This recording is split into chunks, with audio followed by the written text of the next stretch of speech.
Yer va Quyosh.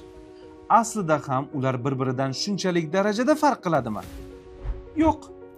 Aslida Quyosh tizimidagi sayyoralar, ayniqsa Quyosh biz kundalik hayotimizda doim duch keladigan video yoki suratdagidek emas. Quyoshning hajmi 1.300.000 ta yer hajmiga teng. Ya'ni Quyosh yerdan bir necha 10 barobar emas, balki million barobarga katta.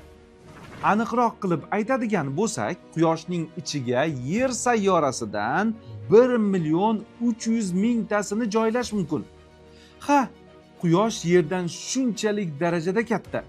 Ular orasidagi masofa ham hazilakam emas. Naqd 150 million kilometr. Sizda qisqacha tasavvur uyg'otish uchun aytaman.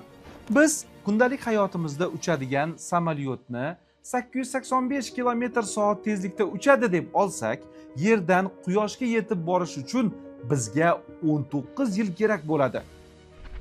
G2V.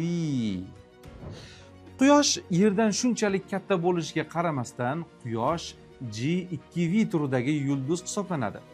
Ya'ni bu turdagi yulduzlar jajji yulduzchalar hisoblanadi.